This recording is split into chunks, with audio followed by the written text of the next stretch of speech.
നമസ്കാരം, പ്രവാസി മലയാളിയിലേക്ക് സ്വാഗതം. ഓൺലൈൻ ക്ലാസ്സുകൾ തുടങ്ങിയപ്പോൾ പൂച്ചകളുമായിട്ടാണ് 1ാം ക്ലാസ്സിലെ കുട്ടികളെ കാണാൻ സായി ടീച്ചർ എത്തിയത്. ഈണത്തിൽ താളത്തിൽ കൊഞ്ചിച്ച് കുഞ്ഞുങ്ങളെ തൊടാതെ തൊട്ട് ടീച്ചർ ക്ലാസ് പൂർത്തിയാക്കി. പിന്നാലെ അഭിനന്ദനങ്ങളുടെ പ്രവാഹം. ഇപ്പോഴിതാ സായി ടീച്ചറെ അഭിനന്ദിച്ചുകൊണ്ട് പ്രവാസ ജീവിതത്തിനിടെ പകുതി സമയവും കുഞ്ഞുങ്ങളോടൊപ്പം ചിലവഴിച്ച മിനി വിശ്വനാഥിന്റെ ഹൃദയസ്പർശിയായ കുറിപ്പ് ശ്രദ്ധേയമാവുകയാണ്. കഴിഞ്ഞ 18 വർഷത്തെ ജീവിതത്തിനിടെ കുഞ്ഞുങ്ങളോടൊപ്പമായിരുന്നു ഭൂരിഭാഗം സമയവും ഞാൻ ചിലവഴിച്ചത്. മിക്കവരും 2 വയസ്സിനും 4 വയസ്സിനും ഇടയിലുള്ളവർ. പ്രവാസത്തിൽ വളരുന്ന കുട്ടികളുടെ ബാല്യത്തിന് വലിയ വർണ്ണപ്പകിട്ടുകളൊന്നും ഉണ്ടാവില്ല. പറമ്പിലും തൊടിയിലും പൂക്കളുടെയും പൂമ്പാറ്റകളുടെയും പിറകെ ഓടി നടക്കുന്ന കുട്ടിക്കാലം അവർക്ക് അന്യം തന്നെ. ജോലിക്ക് പോകുന്ന പ്രവാസി അമ്മമാരുടെ മക്കളുടെ കാര്യം പറയാനുമില്ല. ഡേ കെയറുകളിലെ പ്ലാസ്റ്റിക് കളിപ്പാട്ടങ്ങൾക്കിടയിൽ അവർ തങ്ങളുടെ മനോഹര ബാല്യം കളിച്ചു തീർക്കും.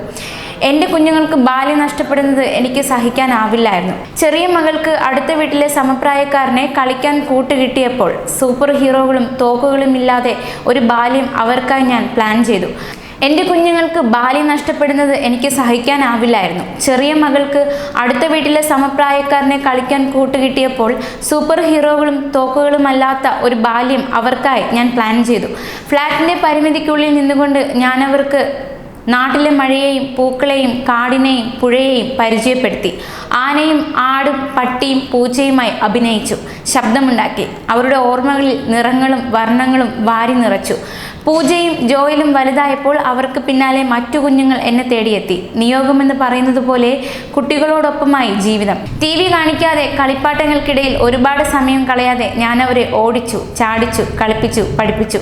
പഞ്ചാര കുഞ്ചുവിൻ്റെയും കോഴിയമ്മയുടെയും നീലക്കുറുക്കൻ്റെയും കഥകൾ കേട്ട് അവർ ചിരിക്കുകയും നല്ല കുട്ടികളാവാമെന്ന് എനിക്ക് പ്രോമിസ് തരികയും ചെയ്തു. വാലില്ലാത്തവർ നിങ്ങളെറിഞ്ഞാൽ വാൽ പൊക്കിക്കൊണ്ടോടാം എന്ന് അവർക്കൊപ്പം ഞാനും പാടി.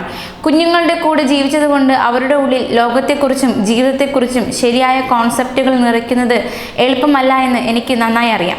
കൊറോണ കാലം കുട്ടികളുടെ വിദ്യാഭ്യാസത്തെയും ബാധിക്കുമെന്ന തോന്നൽ ഏറെ വിഷമിപ്പിക്കുന്നതായിരുന്നു. KG കുട്ടികളുടെ ഓൺലൈൻ ക്ലാസ്സുകൾ എന്താവുമെന്ന് പരിഭ്രമമുണ്ടായിരുന്നു. സായി ടീച്ചർ പഠിപ്പിക്കുമ്പോൾ എനിക്ക് സമാധാനമുണ്ട്. അനുഭവിപ്പിച്ച് കഥകൾ പറഞ്ഞ് പാട്ടുപാടി പഠിപ്പിക്കുന്ന ഇത്തരം ടീച്ചർമാർ ഉള്ളപ്പോൾ എന്തിനു പേടിക്കണം, പരിഭ്രമിക്കണം? കുഞ്ഞുങ്ങളെ ആരോഗ്യപരമായ അകലത്തിൽ TVക്ക് മുന്നിൽ ഇരുത്തുന്നതിൽ തെറ്റില്ല. അവരുടെ ബാല്യം നഷ്ടപ്പെടാതെ നോക്കാൻ ഇവിടെ ടീച്ചർമാരുണ്ടെന്ന വിശ്വാസത്തോടെ. ഉൾഗ്രാമങ്ങളിലെ ലൈബ്രറികളും സാംസ്കാരിക കേന്ദ്രങ്ങളും മനസ്സുവെച്ചാൽ സാമൂഹിക അകലം പാലിച്ചുകൊണ്ട് വീട്ടിൽ TV ഇല്ലാത്ത എല്ലാ കുട്ടികൾക്കും ഈ കാലം ഫലപ്രദമായി ഉപയോഗിക്കാം. കേരളത്തിലെ പൊതുവിദ്യാഭ്യാസ വകുപ്പിന് ബിഗ് സല്യൂട്ട്. ഇങ്ങനെ കുറിപ്പ് അവസാനിക്കുന്നു. കൂടുതൽ പ്രവാസി വാർത്തകൾക്കായി ഈ ചാനൽ സബ്സ്ക്രൈബ് ചെയ്യുക.